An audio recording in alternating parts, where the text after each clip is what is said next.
Hello and welcome to a Bergkamp Wonderland, an Arsenal podcast. I'm Gimli and tonight I'll be joined by...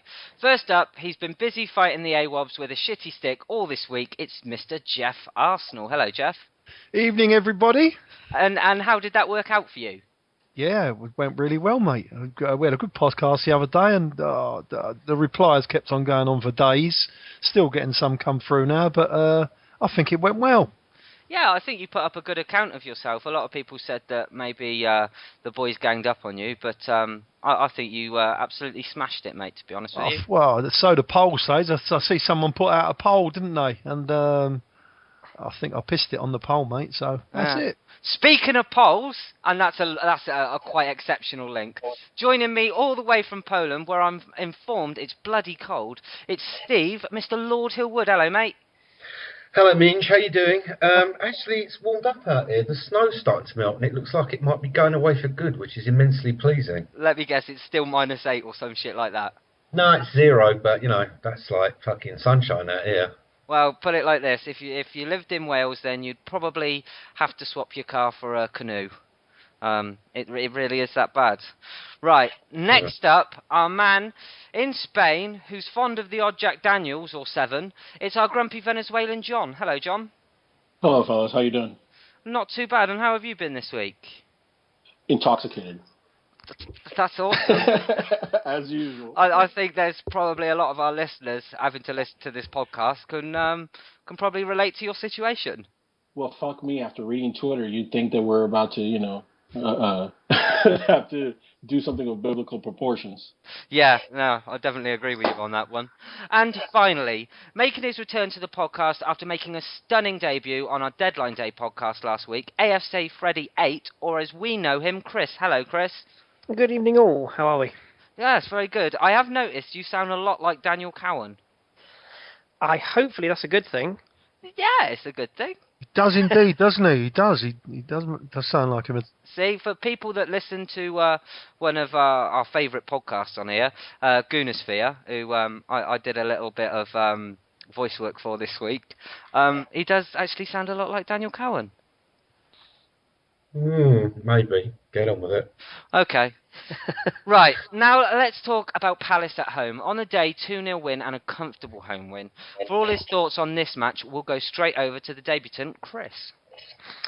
Yes, hi. Well, Palace game. It reminded me a lot of a couple of the games we've had recently. Newcastle away being one in particular. You always felt that we had enough to win the game, but it had the making at half-time of sort of the 0-0. It was a bit edgy. People were starting to get a bit shuffly.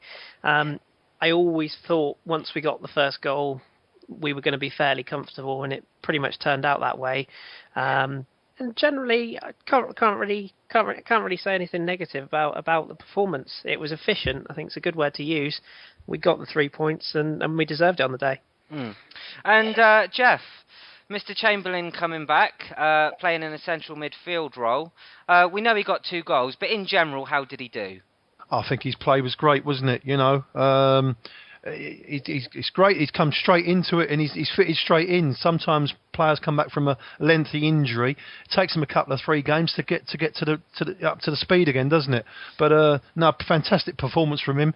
I think we played really, really well. You know when you're playing against a Tony Pulis team, you're going to have to really, really go after it, and unless you get an early goal, you're going to have to just hang on and be patient. And in the end, I think we've done the job really, really well. I can't see any, when you come to this stage of the season, it's 3 points, and that's all that matters. And it doesn't matter how you get them. And we did enough to do the job at the weekend, and that's the main thing.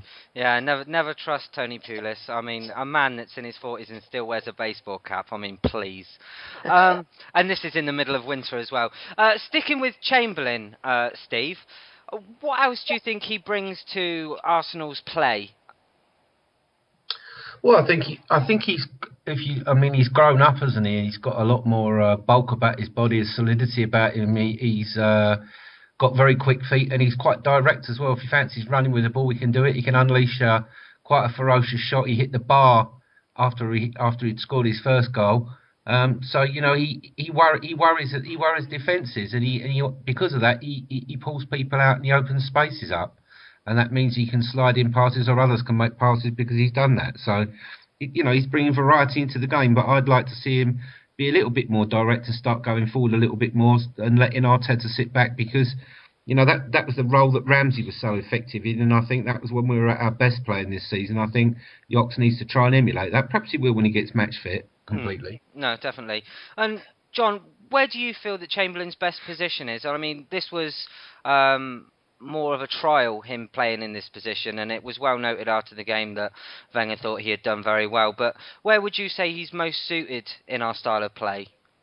Well, the thing about Chamberlain, he can play across, all three forward positions and play, maybe as a false nine also.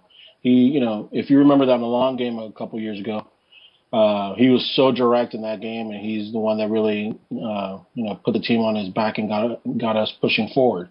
So, I mean, a preferred position, I don't think he really has one right now.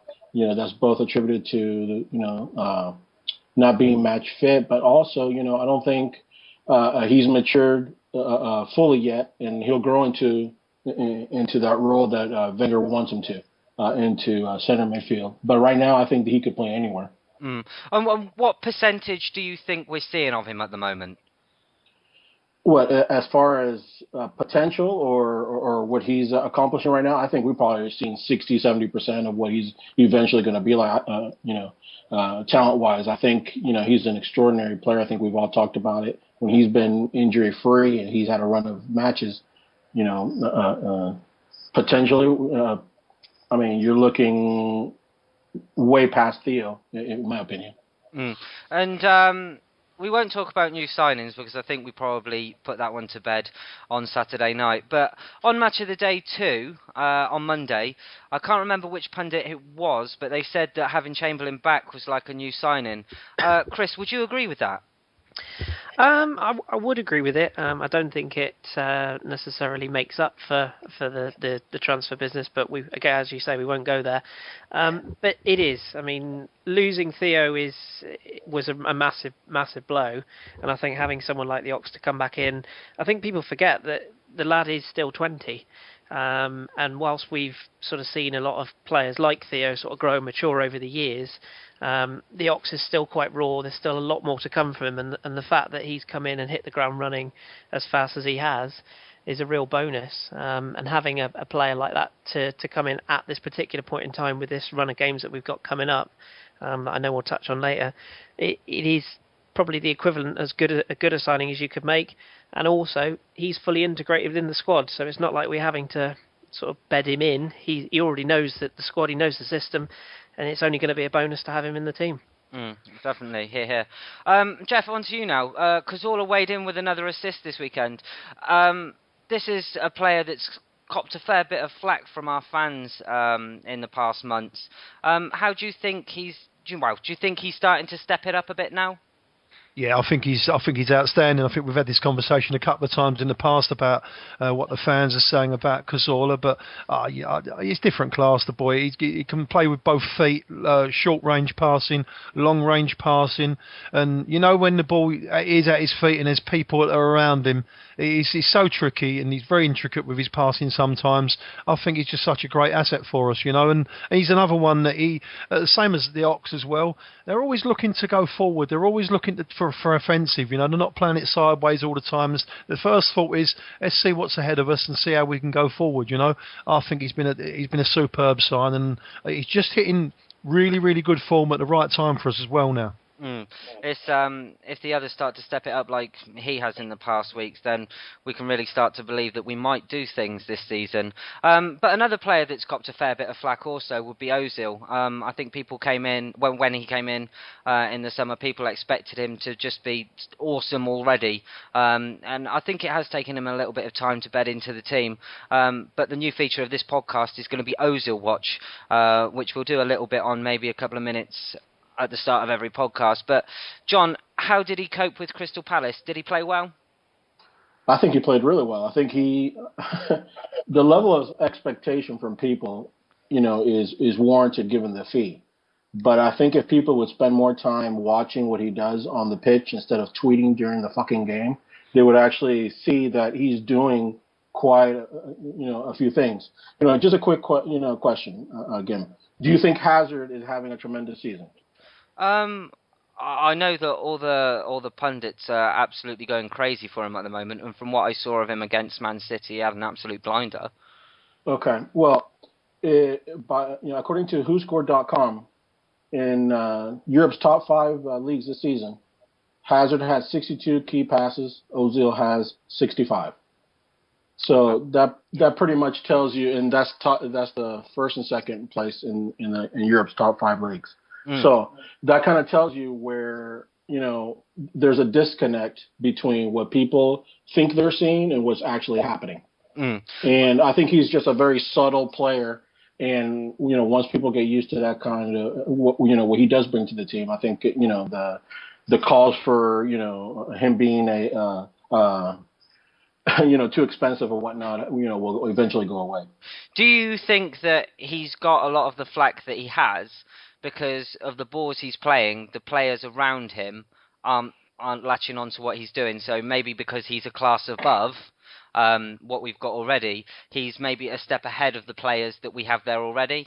Well, we talked about that before. Yeah, I think that's an obvious thing that's happening. He's playing balls into areas where he's expecting runs, and the runs aren't being made, that sort of thing. So, I think once everybody gets acclimated with each other, and that's not going to happen over a 5-month period. As the season goes on, I think you'll see more of those runs and passes coming off.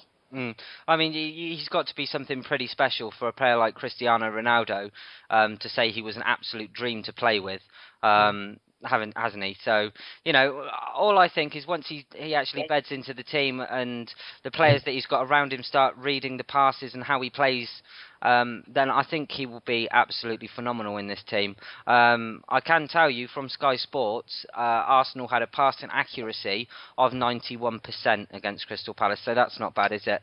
Another stat that they came out with was 73% of the possession, and only 10 shots, 6 of which were on target, 4 of which were not. Steve, is this a title-winning stat for you with so much possession? Well, not really. I mean, you can have 85% of possession and not score, so that was rather a moot point. I mean, for me, I think we're still not playing as good as we were earlier in the year, but we're keeping the ball. We're making it very hard for teams to get it off of us. And what we're doing by moving the ball around is we're tiring teams out, and that's one of the reasons why, although we're not playing at the same speed and the same joie de vivre, to quote a French phrase, as we were in the first half of the season, we're tiring teams out, and that in the second half, that's making them more leggy, it's making them more nervous, and we've got more energy in the second half, so we're able to open them up. But there's also a lot to what John was saying about Ozil. He's hardly played with Theo Walcott at all, I think about 3 or 4 games.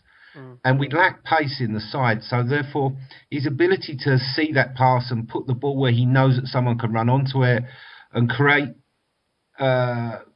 match-winning chances is being restricted because, first of all, players are a bit static up front.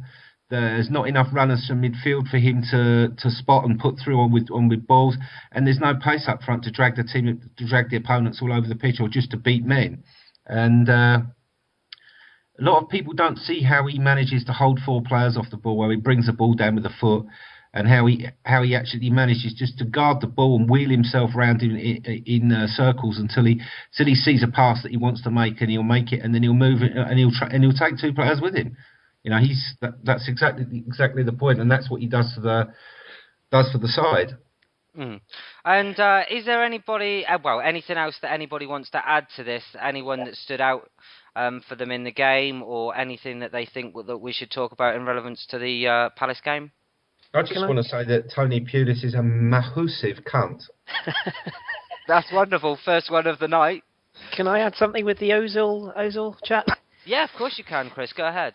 Just sort of very briefly, I 100% agree with Steve's point, and totally sort of read my mind there. With regards to Theo, the one thing that that it's obvious to say that Theo brings to the team is pace, and there's a reason why Ronaldo would have said what he said about Ozil. Ronaldo is off of sort of a short burst, is a quick player, as obviously is Theo. And I think that when you are a player of Ozil's class and you're playing balls through to feet at pace, you really see the ability that he's got. Whereas if he is looking for a player like Giroud, not knocking Giroud in any way, but he's a completely different type of player to aim a pass for, and he's got to sort of change his game to provide those assists. But people forget he's still doing that. He's still making the assists.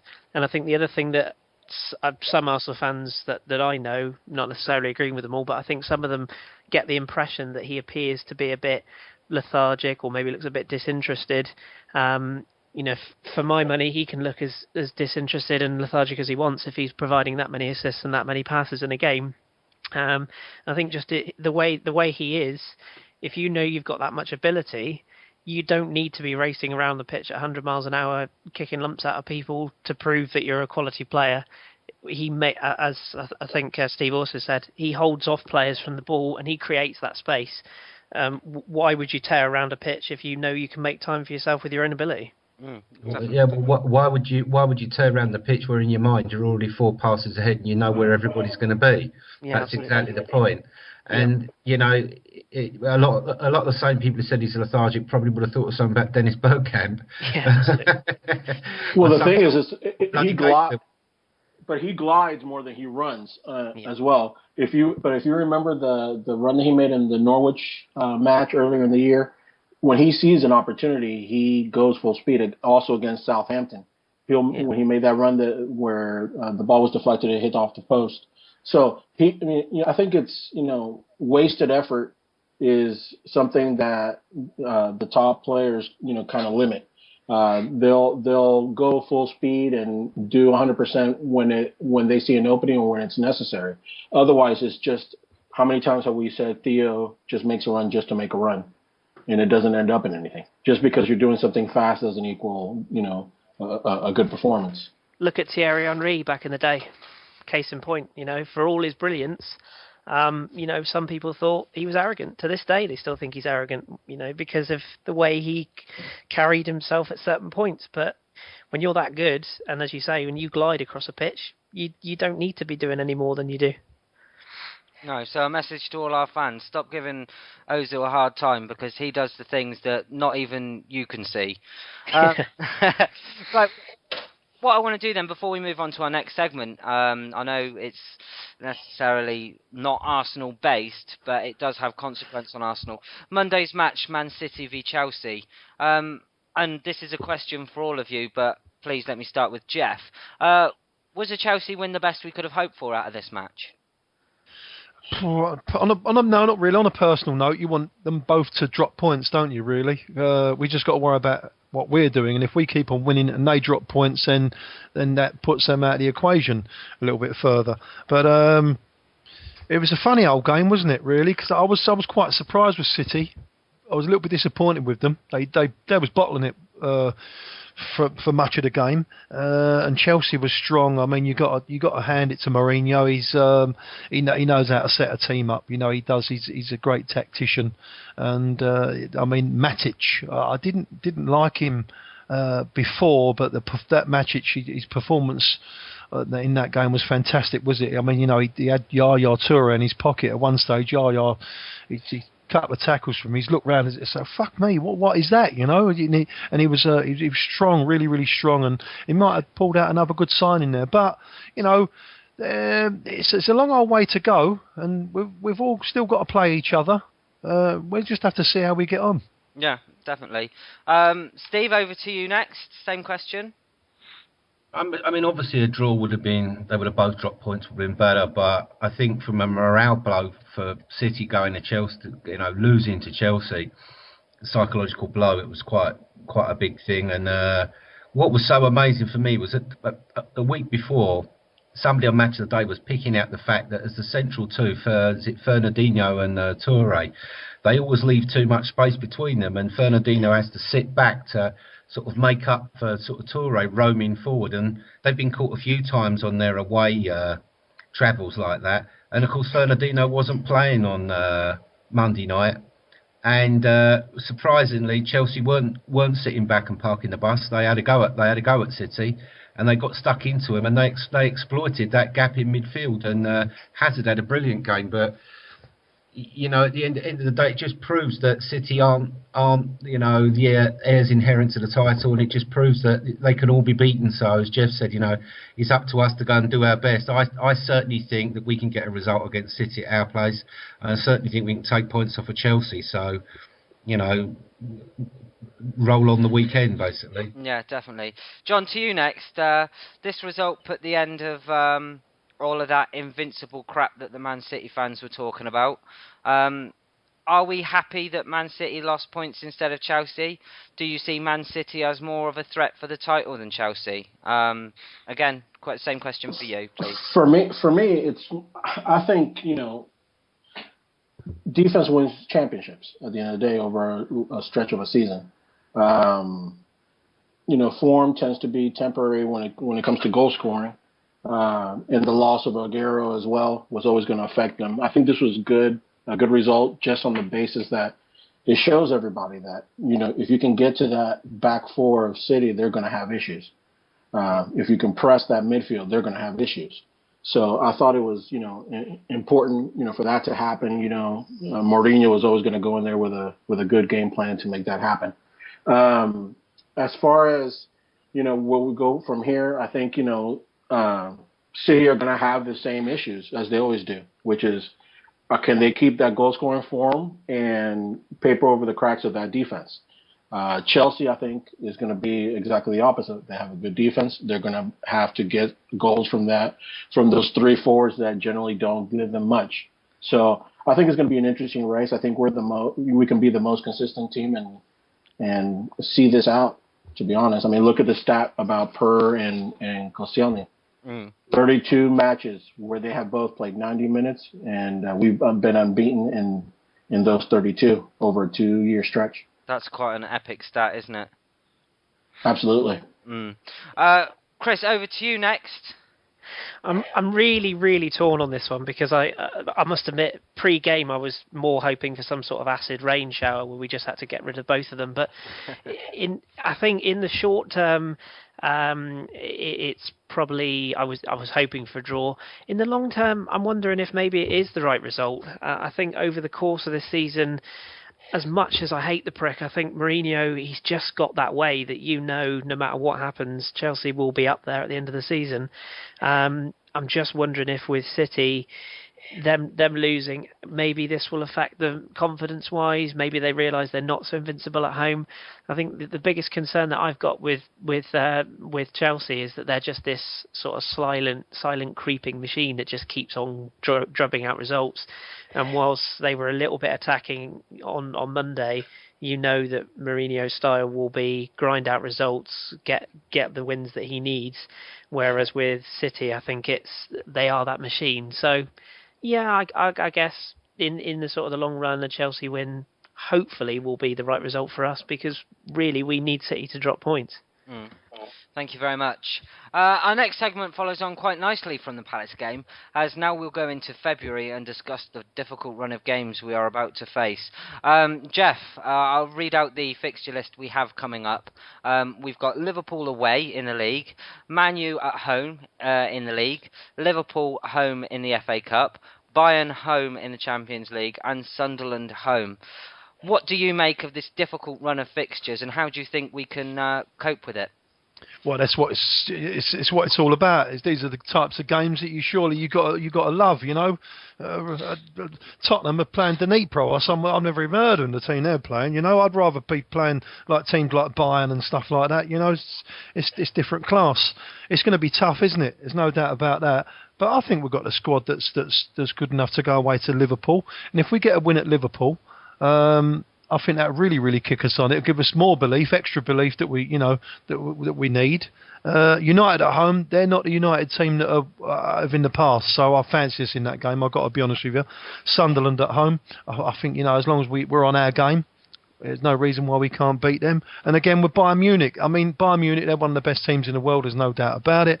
But, you know, on our pitch, I can't ever see we're going to be as bad as what we was last season against them.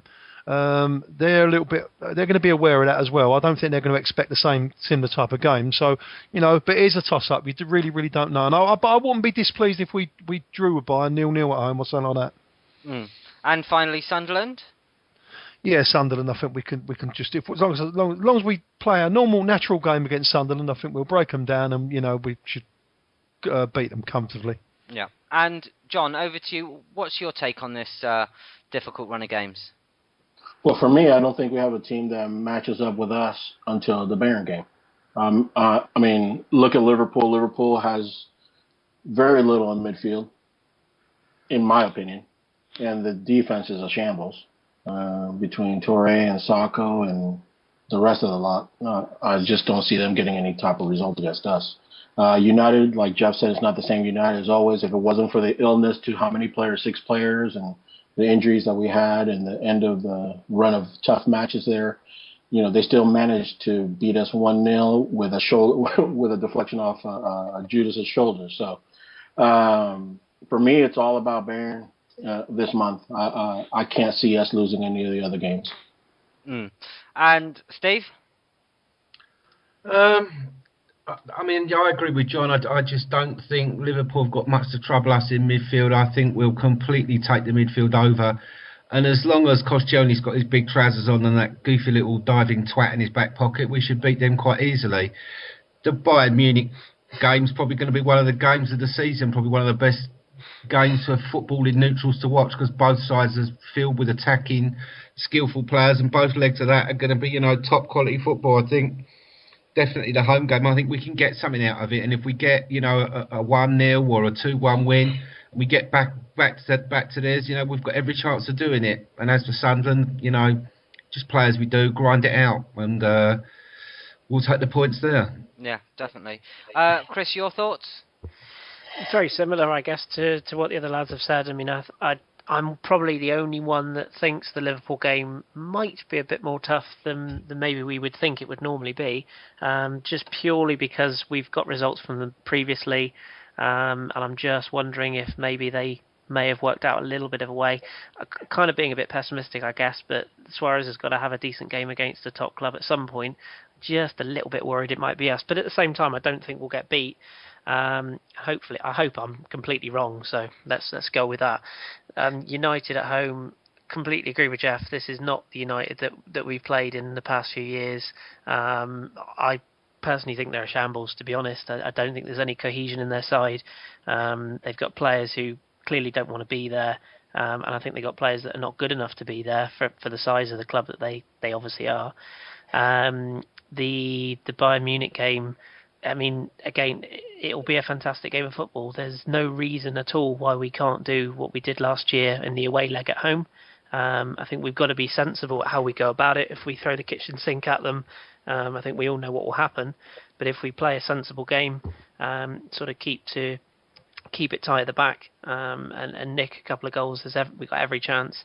Sunderland will be tricky. They've improved tenfold over what they were previously, and they certainly look more organised. But I think generally, if we're going to win the title, these are the games that we're going to have to win. I can probably see another edgy 1 or 2-0 in that game. It'd be interesting to see, talking about the Liverpool game, it'd be interesting to see what his formation is, Brendan Rodgers, because if he plays 2 up top, I think that'll be the recipe for disaster for him, because anyone that plays, if they're short in midfield against Arsenal, I think they're going to struggle, because it's all about ball retention and ball possession, isn't it? So it'd be interesting to see. Get swamped, Geoff, won't they? Yeah, so but it'd be interesting to see. I've got a feeling he's going to change the formation. He'll just play 1 up top maybe for that particular game, you know. I'd like to see our offensive style against Sissoko as well. I mean, he is clueless. Poor, I've isn't he? watched him. Yeah, I've watched him at Valencia for a number of years when he was there. And going forward, he's a real threat. He's pacey, but going the other way, he really is appalling. And I think against someone of probably of a sort of more pacey, I wouldn't mind actually seeing Gnabry have a run at him, because pace-wise, he's not the quickest on the turn. He's quick going forwards, but not going the other way. And defensively, he's not got a clue. And it's also a lot of games in a short period of time. I mean, how do we think that he's going to rotate the team, and which competitions will he put the strongest teams out in, Geoff? But obviously he's got to rotate, but it is difficult, isn't it? You know, because you don't know, you might pick up little knocks and injuries as you're going along. So that's what's going to determine who plays. But personally, if you've got to stay with your back five as much as you possibly can, and you can just rotate the midfield around, which is quite easy. Up front, we haven't really got a lot of options, have we? You know, to be perfectly honest with you. No. You know, I think if we're doing okay in these games, he'll bring Bentner on with 20 minutes to go, and I think he'll do a job as well. You know, so. It's difficult. It's going to be difficult, but this is what it's all about. These are the games that you want to be involved in. Surely you can say that at home to Liverpool in the FA Cup, you're going to see players like Zelalem. I would hope so. Yeah, I would hope so. I mean, out of the three competitions, I think Arsene would rather sacrifice the FA Cup than anything else. I think personally, I still think he'll want to win the Premier League, and then I think his next thing would be the Champions League and the FA Cup. I know a lot of fans that they want the FA Cup, you know, but at the end of the day, if you've got to sacrifice one, in my honest opinion, I'd rather be in the Champions League every single year. It's a no-brainer. Yeah, I will be asking you at the end of this skit which one you would sacrifice if you had to right now. But we'll carry on with Steve. How do you think he'll rotate the team? Do you agree with what Geoff said? You have to. Well, I mean, you know, you can't ignore the fact that defence needs to be left as it is. As long as Sanya and Gibbs are fit, then you know you don't change it. You leave it there. It's what's in front of it. I don't think if he plays Arteta against Liverpool, we can play him against Man United, because I don't think his recovery time will be quick enough. That's the one area of question there, and of course the problem is that Kallstrom's injured, Flamini's banned, so that only really leaves you options of Jack if he's fit, or Rosicky. So there's a question mark there. I think Cazorla, Ozil and Giroud, they just pick themselves, and you know, up front there's no other alternative anyway. And I think in the FA Cup he may well rotate some players, but it depends on who becomes fit. I think, you know, you may well see Gnabry come on against Liverpool. You certainly see him come on against United, because if that was me, I'd have him running at their defence all day, because their defence is absolutely... It couldn't be any slower if they were tied to a Ford Escort. But, you know, I do have sympathy with fans that a lot of them feel that the Bayern game is a very huge ask, and that resources are going to be put completely into that and not into the FA Cup, and they see the FA Cup as something that's winnable and they want to win a trophy. But, you know, as things go at the moment, I agree with Geoff that if he's got to pick a lesser side, it's got to be that Liverpool game. The main thing is to come out of February with as many league points as possible, and hopefully still in the Champions League. Yeah. John, and do you think that he's going to play Flamini in the Champions League, seeing as he can't play him in the league, and rotate him and Arteta in the competitions? Well, I think Flamini will be back for the FA Cup clash, won't he? I'm not too sure. I thought it was 4 games, wasn't it? 3 games. I thought it was 3 games. Three. Yeah, so Flamini will be back for the Liverpool match. I could see a scenario where Flamini gets minutes against Liverpool. I mean, you have 2 great left backs to choose from. You know, maybe we'll see Jenkinson against Liverpool, or Vermaelen. The thing about, like I said, the great thing about Liverpool is that, you know, if you pressure that midfield, you can get to that back four, and that back four is a shambles. So, you know, obviously, you know, would I like for them to go and field a top squad against Liverpool in the FA Cup and get to the next round, considering that Chelsea and and City are playing against each other, correct? In the other top clash, obviously. But we got to consider that what happens in a Champions League draw if we get past Bayern, which I don't think is impossible. Um, we talked about it the other day as well. Flamini had played in that 2006 run as a left back. What about a scenario where he goes and he covers right back and Monreal covers left back? So yeah, I think we have enough. Jack's going to be fit for next week for this week's Liverpool match from all accounts. Rosicki's back. So really, the people that are going to be missing is going to be Ramsey and Theo. Yeah. Oxlade coming back, Jack coming back, Rosicki coming back, Sanogo, by all accounts, is also back as well. I don't think it's going to be for lack of bodies. I think we'll be able to rotate, and I think we'll do well. And you haven't mentioned Gav, She-War's favourite player, Abu Dhabi. Listen, like we mentioned last week, I think Diaby might be back before Chalstrom's back. So, if you look at it in terms of that, I think we might see a Diaby appearance this year before we see our new signing. Oh, but let's say we get an extra body for the Stoke, starting in March for Stoke and Swansea and those matches, mercenary. Yeah, exactly. So, it's a situation where I think, our lack of depth is a myth more than anything else. At a certain point, Ramsey's coming back. So, I think we're going to be in it for the long haul on a variety of fronts this year. Mm. And finally, Kris, if we could have your thoughts on this as well, please. Yeah, sure. With Diaby, by the way, there's just as much chance of him coming back and getting injured before Chalstrom comes back, all in that period of time. But that's another story. That's very true. I think I go along with similar to the other guys. I think if Arsene being Arsene, the Champions League it really is his ultimate quest. I think it's his ultimate dream, and I do think that will be his focus as well as the league. And sadly, the FA Cup will take less priority. I can see him picking the strongest possible squads for both Liverpool and United in the league, and then similarly, I can see him resting considerable players for both the FA Cup game and the Sunderland game, possibly.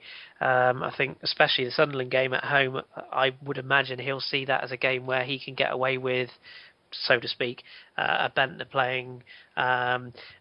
Saying a Rosicky playing, I don't think you get away with it, because I personally think that Rosicky in our first team at the moment is a credible option, and personally I'd like to see him there. But that Bayern game, I think that's the one that Arsene is really going to look at, as we have to have our strongest possible and fittest possible team available for that game. And we all know how Arsene thinks with regards to the red zone.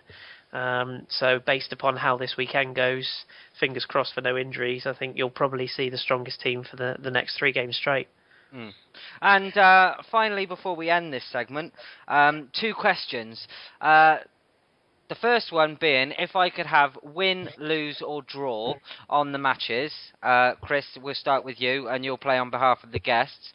So Liverpool, Man United, Liverpool, Bayern, Sunderland.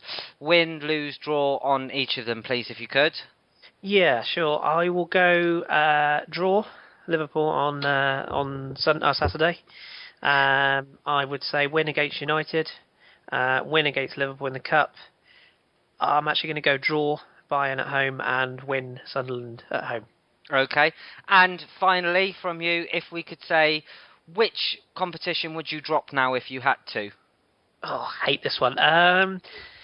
If it absolutely had to, it would have to be the FA Cup. Okay. Sadly. Fantastic. Thank you. Geoff, over to you now. Same 2 questions. If I can have your win, lose or draw for the February matches, and which competition you drop. Win against Liverpool away, win against United at home, win against Liverpool at home, win against Sunderland at home, and a draw against Bayern Munich at home. Fantastic. And which one would you drop if you had to? FA Cup, without a shadow of a doubt. See, that's interesting. That's very interesting. That's not what I had you all down to do. But, John? Okay, I'm going to go with a complete win for February on all fronts. Okay. Wow. And I'm going to say if I had, I mean, is the question who would I, which competition would I drop, or which competition do I think, is going to be prioritized the least? Which competition do you think would be in our best interest if we went out, or which one do you think? What would you drop, John? What would you drop, John? What would I drop? I just think that we could, with our rotation and our possibilities, I think we can compete on all fronts. So, I think we just take the best possible teams into each one. But which one would you drop? FA Cup. FA Cup. Okay, finally, Steve. Right, I'm going to go for a win against Liverpool in the league. I'm going to go for a win against United. And a win against Liverpool in the Cup, because I fucking hate those whining, budgerigar, fucking thieving bastards from up there. And I'd love to end their delusion and their season. Calm down. Okay, exactly. Fucking stop pushing walls over. A draw against Bayern at home and a win against Sunderland. Fantastic. And if I had to drop something, it'd be the Carling One Cup, Capital One Cup. I will say that I think that we'll beat Bayern at home 1-0. Yeah? Yeah. Ah, very interesting. Bold sentiments from you all, guys. Next up, we're going to mull over last week's announcement that we have signed a deal with Puma to make our kits. We're lucky enough to have Steve with us, who's got a fantastic business brain. So please, Steve, if you could, can you explain to us some of the finer points of this deal and maybe a few things around it? Okay. Right, the background of this deal is obviously we had for a long time Nike as our shirt supplier and kit supplier, and that deal was struck in a time where we had to get a lot of money up front for the deposit for the stadium. So unfortunately the people that negotiated it didn't put in inflation ratchets. Now, inflation ratchets, for those who don't do contracts, when you have a contract which goes more long term than 12 months, it's usual business practice to insert a percentage into the deal, so that, and a clause which allows the amount that the sponsor pays to the company they're sponsoring by the average rate of inflation as published, usually by the Bank of England or one of the government monetary statistical bodies. And they went in there, so the actual value of that deal in real terms over the length of the contract, which was very long, actually diminished greatly. By the time the deal came to a close, it had probably diminished by nearly almost 30% in real purchasing power of that money. Now, obviously, the market for sponsorship has changed. Now, you have to be very careful when we compare brands against each other as to whether it's a good deal or a bad deal. Why? Well, firstly, because everybody will straight away, who's not working in marketing or advertising or not working with statistics, will always want to compare the brand they're looking at to the top brand. And you just can't do that. Why can't you do that? You can't do it because Manchester United have got a commercial revenue team of 97 people. They're a brand which how many years ago today was Munich, Geoff? I'm not sure, but they're a brand that had a very tragic aeroplane crash, which made their name known worldwide. They lost a team of very talented people, but the effect of it was it made their team known worldwide. They're a brand that's won the European Cup countless times. They're the most successful English football club, and on top of that, they've probably got the best football commercial revenue gathering team in the world. So to compare Arsenal to Manchester United is a major mistake. What we can say, we can look at the deal that we've got. It's £150 million over 5 years, and that is to pay for the right to supply the kits. Now, in every contract, there's bonuses. There's bonuses for winning trophies, and those bonuses escalate depending on also on league position and also on TV appearances. And obviously, the more times you're on TV, the more money gets paid because the more their brand is exposed. Some deals include percentages of merchandise sold. We don't really have any details of whether the Puma deal includes that or not. But the deal is a very good deal. It's £30 million a year. And Puma and Arsenal are strange bedfellows, if you like. because one in the past was a conservative, aristocratic brand at the top of English football, the Bank of England club, who never did anything vulgar or never did anything outrageous, and the other brand is Puma, is a radical brand that likes to do things a different way, that likes to enjoy the theatre of their brand. They have concept stores where they just put things on display in really artistic, fantastic ways. So they create almost a theatre of the feel of the Puma passion and the brand. And if you like, they're coming, Puma themselves as a brand now, they're moving from being a rebellious alternative that appealed to a niche consumer to what they consider to be a cool, globally relevant sports lifestyle brand with a broader audience. So what they're looking to do now is they're looking to reinforce these core values that they've got, whilst they're increasing the global awareness of their concepts and products. Now, obviously, Puma's the number 3 in the market behind Nike and Adidas. They've got a lot of ground to make up. The sales of Nike are 17 billion euros a year. The sales of Puma are 3.5 billion euros a year. But the deal for Puma is a massive investment. It's a massive investment in their attempt to increase their market share in the UK market. But by teaming up with London's premium Premier League brand, the club with with Ozil, the club with the Emirates Stadium, the club with Wenger, and the club in London with the biggest global worldwide fan base, and particularly a massive fan base in Africa, is what it's doing for them is it's giving them the chance to up their UK sales, up their UK brand awareness, and on top of that, of course, through their association with Arsenal, will be actually able to piggyback their brand with Arsenal in the markets where Arsenal's active in China, India, Asia, and in particular Africa, where Arsenal got a big stronghold.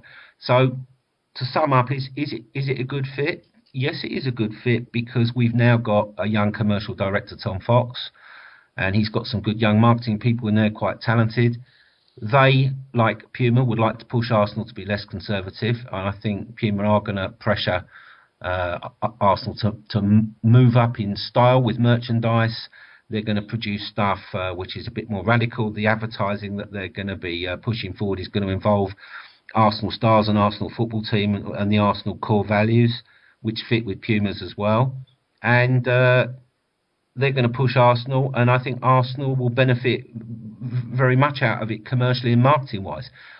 And on the other side, obviously, all these big boot and shirt manufacturers, they all sponsor and have brand ambassadors. Puma have Usain Bolt. They have Freddie Ljungberg as one of their ambassadors, and Nike have other people as well.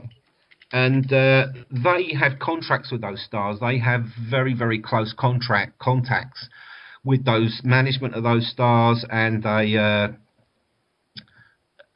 have a great deal of influence on those stars. And obviously, they want their stars playing in their teams. I very much doubt that Nike really like the fact that Cristiano Ronaldo's a Nike player and he's playing for Real Madrid, which is an Adidas team. And the same goes around the other way, that Messi is an Adidas player playing in the Nike team at Barcelona. Now, when stars want to move, or when their management feel that their career needs to be progressed, it needs to be changed, they need to present themselves as a brand in a slightly different way, or up the game, or get a change, then this is where big teams, big brands that sponsor your team can come in to help you out. Because they pay these players a huge amount of money for their intellectual rights and for appearing in their adverts and representing their brands. And they also, because they pay sometimes more than their club salaries, deals are done between the clubs and the sponsor, so that the club maybe faces less of a wage burden, and maybe the sports supplier takes that on, or perhaps even the sports supplier, the sponsor, helps out in the transfer and intervenes with the agent at a level that maybe perhaps the potential club that wants to buy that player can do, and they can add some leverage that way.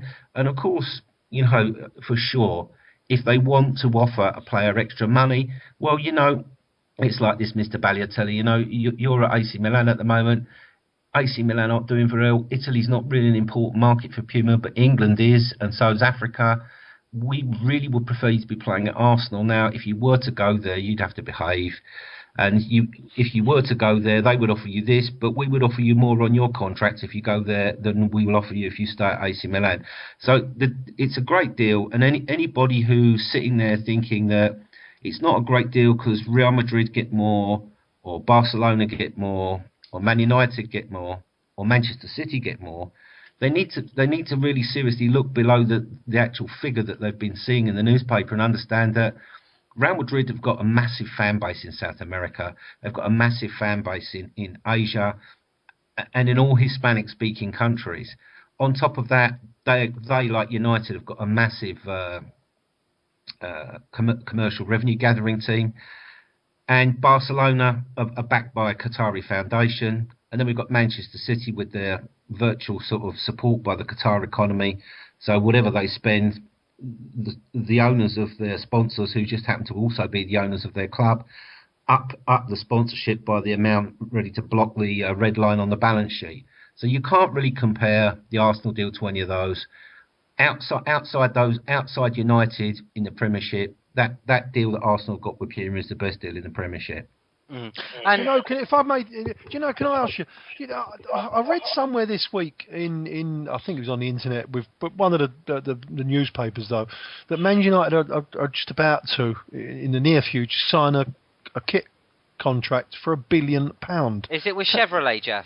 I have no idea, mate, but that's a bit of money, isn't it? That's ridiculous. Well, staggering money. First of all, that's probably conjecture, because you remember when they signed a deal with a car brand before, and the amount of the sponsorship was so massive, it used up Chevrolet's whole worldwide marketing budget for 5 years, and the guy that signed the deal got fired a month after he signed it off. And this is another thing people have got to realise is relevance here, because a medium-sized to large brand in England, their marketing budget might only be £10 million a year in UK.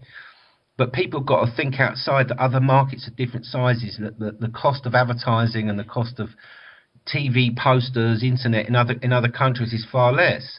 So, to spend 30 million quid a year on one sponsorship deal in one country is a massive investment for a brand. And, it's a massive investment even for Puma, because their UK marketing budget is probably only 25 or 30 million quid. And yet their sponsorship deal with Arsenal is 100% of that budget. That's how much they're investing in it, because they can see what it can do for them. They can see what that jump can give them. The thing at United is, unless you're a major partner and you're paying the really big bucks, you're not really getting that much share of voice, are you? Because there's so many of them. They're all competing for each other on the front of the shirt. If they all had a little badge on the United shirts, you wouldn't see any red there. No. It's been, I've seen a couple of people on Twitter say that it's not a very good deal for our club. I mean, what would you say to those people? Judged on what basis? I mean, I've worked in advertising all my life. I've worked in all the big agencies in London, Paris, New York, and I run a big agency here. I could look at a deal with that 30 years of experience and say, in the market today, is that a good deal or not? How are they doing it? Because these are people who are just reading it out the newspaper. They don't have the professional knowledge to analyse it or see what's behind it. And to be honest, it's like saying, Kim Kallstrom's not a good signing. In other words, I know better than Arsene Wenger, or in this case, I know better than someone with 30 years marketing experience. Cool, you're not Gav. No, I don't pay his wages. Definitely not. So, is there anything else you boys want to weigh in Can I chuck something in? Yeah, of course you can, mate. Go for it. Sorry. I just sort of saying with that point, with Steve's point, where you get all the people that crawl out of their keyboards on Twitter, and immediately something comes out, they jump all over it. I think it doesn't matter if you sign a contract with Puma, with Nike, or with Versace, and they all come out in tailored kits. there is always going to be some moaning bastard that's going to say, oh, it's not very good for the club. Exactly what Steve said. They don't work for the club. They don't know anything about the finance. They don't know anything about the brand name. They don't know anything about any plans that we've got. And I think you only have to look at the clubs that Puma have got at the moment. I would argue that apart from Borussia Dortmund, in fact, I would probably say now above Borussia Dortmund, we are the biggest name that they sponsor in football now. And the amount that they're going to put behind us to drive that brand is going to be massive. That's absolutely the point. I mean, I met at a conference about 8 months ago, their global brand vision director. And he said to me that the whole thing about the Arsenal deal was that, number one, it was the Premiership. Number one, it's London. Number three, it's the biggest club in London and the most stylish club in London. For them, it was it was worth paying that money to have all that kudos and to have all that to work with.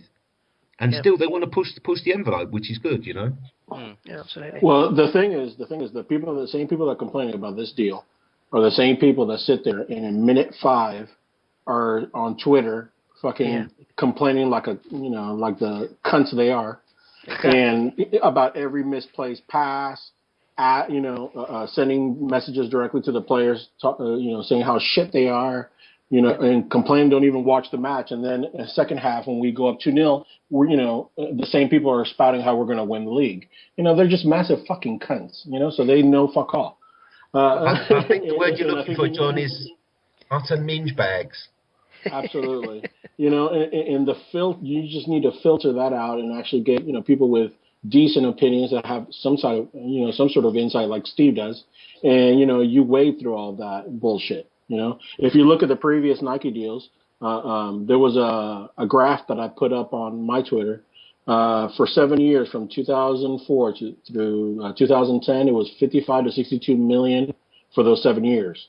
From 2011 through 2014, it was 24 to 27 million for 3 years.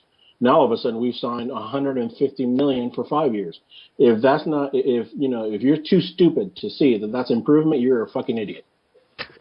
What I like about you, John, is you come on in, you say what you think, mate. Yeah, absolutely. See, a lot of people who've only started listening since Saturday's podcast will be going, oh yeah, John was on that podcast. Cool, he's rather more vocal today than he was on the last one. The thing is, I don't like to be repetitive, so Geoff said a lot of things that I agreed with. Gav said a lot of things that I agree with.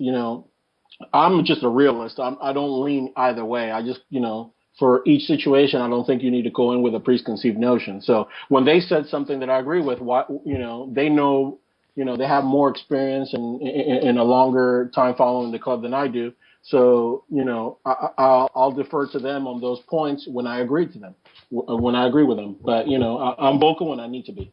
Can I just put that 30 million into context? No, go on. 30 million quid is enough to pay 3 players £220,000 a week each. Exactly. Wow. So that gives you 3 Ozils. Yeah. And don't tell me that ain't a fucking good deal, because that's a fucking blinding deal. Oh no, it definitely is. If they go on, Steve. It's end of discussion, and there's no more to be said on it. No. How many Abu Dhabi's it get us, Steve? 20. I'm only kidding. Well, it depends. Do we have to glue them together first, Geoff? I'm only kidding, mate. It'd be like an Airfix kit, wouldn't he? I hope they come with free bubble wrap. But no, if they help in getting players like Balotelli, I mean, Danny has been someone on this podcast that has absolutely cried out for Balotelli in the last window that's just gone. I think he'd be an incredible signing for the team. He's for an AC Milan team that aren't doing very well, he's having a phenomenal season over there. I've read some of the stats that he's had this season, and I think if you add that to Arsenal's Arsenal stats, then we'd absolutely piss the league with someone like him on board. Speaking about a striker, if I could interject real quick to get your guys' thoughts on this. Did anybody watch the Atletico Madrid versus Real Madrid yesterday? Yeah. I heard a lot of Diego Costa diving and moaning. Exactly. I wanted to touch on that real quick. He's doing all this diving and moaning and getting upset when he's even touched at all in the Spanish league. How much worse is that going to be for him in the Premiership?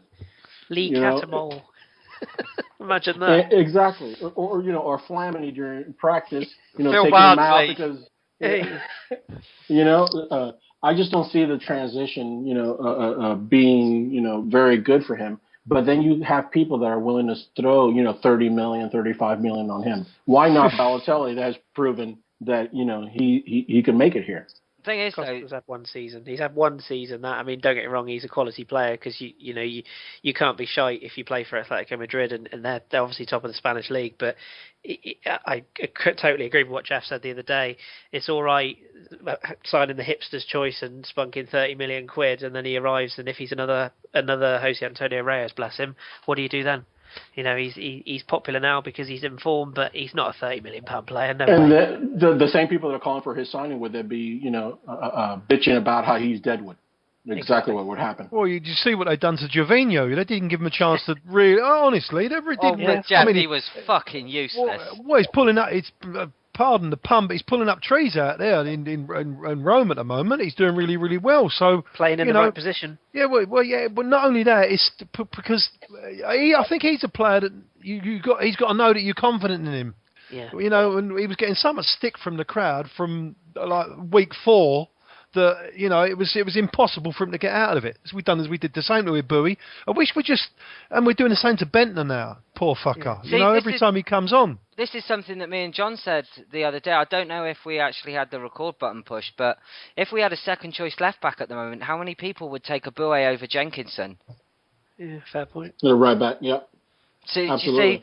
You see, if Sanya had an injury, how many people would take Abue to step in his place over Jenkinson? Because I know from my point of view, I think Abue's far more the complete player at the moment than what Jenkinson is. I know he's older, but it's another example of our fans pushing people out the door. I mean, Marouane Chamakh was just shit from start to finish, and he still is shit and will always be shit. So the problem is that football isn't a fucking popularity contest where a guy that can take a good-looking selfie is the person that you want your fucking right back decision, or that he's a gooner to heart.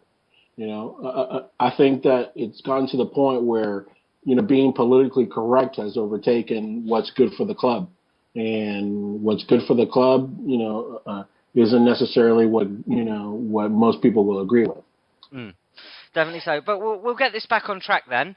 And before we do predictions and shout-outs and the way we normally wrap up the show, is there any other news that you guys would like to talk about that you think is relevant to Arsenal this week? I'll step in first, if I may. I'll keep it brief. Just wanted to touch on the interesting tweets that I know a lot of you guys have got since the podcast on Sunday, or Saturday as it was. I listened to it, and it was a really fascinating listen. And I think the two really key things for me that came across.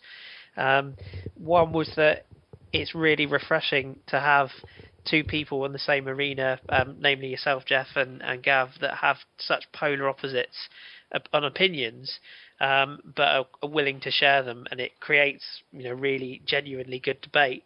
And the other thing that came across is that for all the people that have those different views, we are all still fighting for the same cause, and the negativity that comes across from some people, especially on Twitter, which I know you can't gauge too much from, but honestly, some of the tweets that I've seen, whether it's after the podcast, whether it's during games, after games, the amount of people that come through with this defeatist attitude, we're top of the league. We're completely financially secure, to the best of my knowledge. Why is there so much moaning? And as I say, I don't want to throw sort of Tim or Gav under the bus here, but I cannot get my head around why everyone is so negative. And I think it's brilliant that we have the opinions that we have, and that ultimately some people lose track of the fact that we are all supporting the same team for the same reasons, and we all want the same end result. I think one of the things when we decided to put that podcast out, because it was literally decided about 6 o'clock on Saturday night, is that emotions were running very, very high at the time, and there was a clear divide between our fans. And I think if we'd have released it after the Crystal Palace game, then it may have not been as relevant to the time as it was being released Saturday night. But just the feedback and the comments that have come from that, and a big thank you to every single person that has listened to that podcast, because the feedback has been absolutely epic. But I understand you've got something to say, Steve.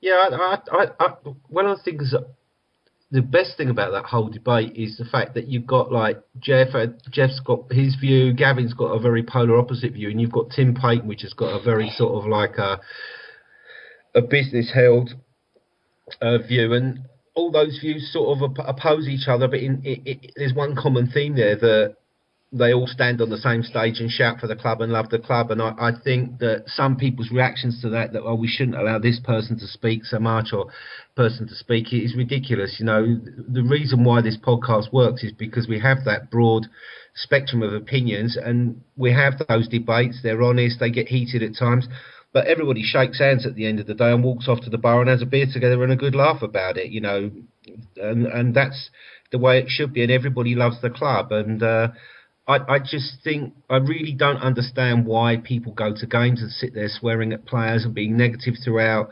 You know, you read Perry Groves' book and he tell you that the minute the crowd get on your back and you're having a good game, it just makes it worse for you.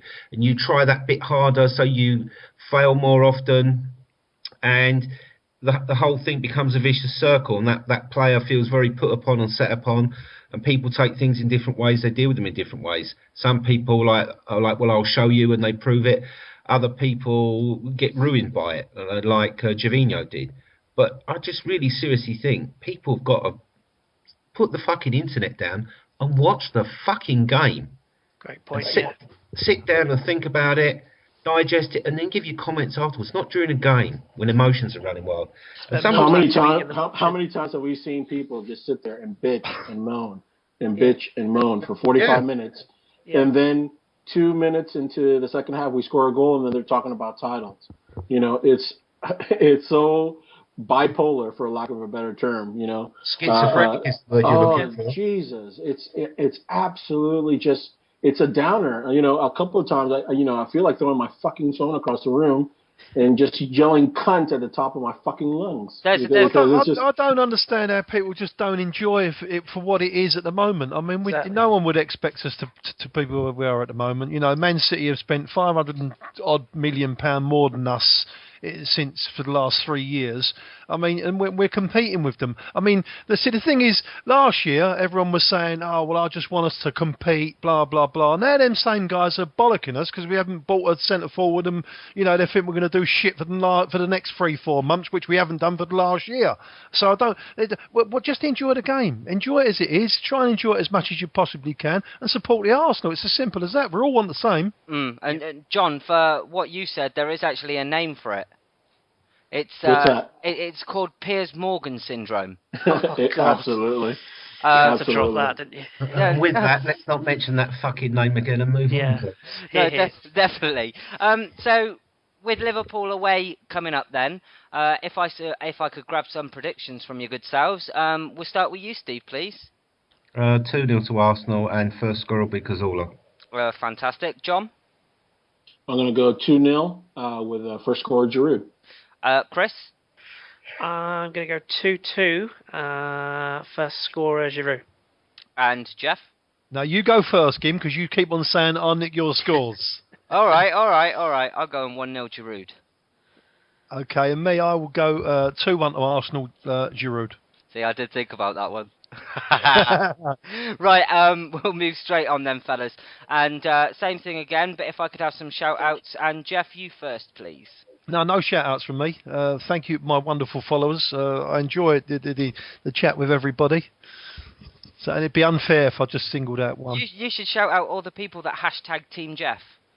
Yeah, good shout. Yes, so you know. Although the poll, I think Tim wants to put in a steward's inquiry because the retweets apparently get more than the favourites. Yeah, I've heard that very same too, but I think you absolutely smashed him, didn't you? Yeah, wipe the floor with him, mate. Shame, innit? John, you next, please. My shout out is to an American gooner, Dan Roosh, at DJRUCH10. Massive fan. He's also a Chicago Bears fan. So my shout outs to him. Okay, Steve. I've got a bit of a curious shout out this week because I don't normally shout out for other podcasts. But if you haven't listened to this week's Goonosphere podcast, go and have a listen to that. And go forward to a bit, and then all of a sudden the music for LA Law appears, and there's an advert for some accident insurance lawyers called, I think it's Arsenal Insurance Injury Lawyers, and one of the case studies on there is the mysterious case of Gimli's penis disintegrating, and him getting £45,000 off the Arsenal. It's quite an incredible commercial and a great piece of spoof marketing. So I recommend listening to that and having a good laugh. Yeah, they helped me out no end. So a big thank you, because without them I wouldn't have got the payout that I received. My shout out this week, or shall we go to Kris first? We'll go to Kris first. You can do yours first if you want, Game. I don't mind. All right. I'll do mine first. Mine goes to Kate, who is at Goonagirl Kate, who should be very, very proud of herself this week, and to all the people that sponsored her for staying dry for January. She did not have one drink, I can promise you that, even living with a relentless dickhead like me. Not one drink of wine, Jack Daniels, nothing passed her lips. She raised £100 in the end, so a big well done to her, and over to you, Kris. Well done, Kate. I'm going to be really greedy and just chuck two really quick ones, if I may. One is a friend of mine who lives all the way down here in the mighty Plymouth, which is Steve Partridge, friend of mine for a number of years. He is at SJ Partridge, Partridge. He's a massive fan, follows all the games, tweets quite regularly. The other one, very quickly, probably a lot of people know this person already, but I really like her tweets and followed her for many years, and that's Hayley Wright. She is at Hayley Wright. Just massive fan again.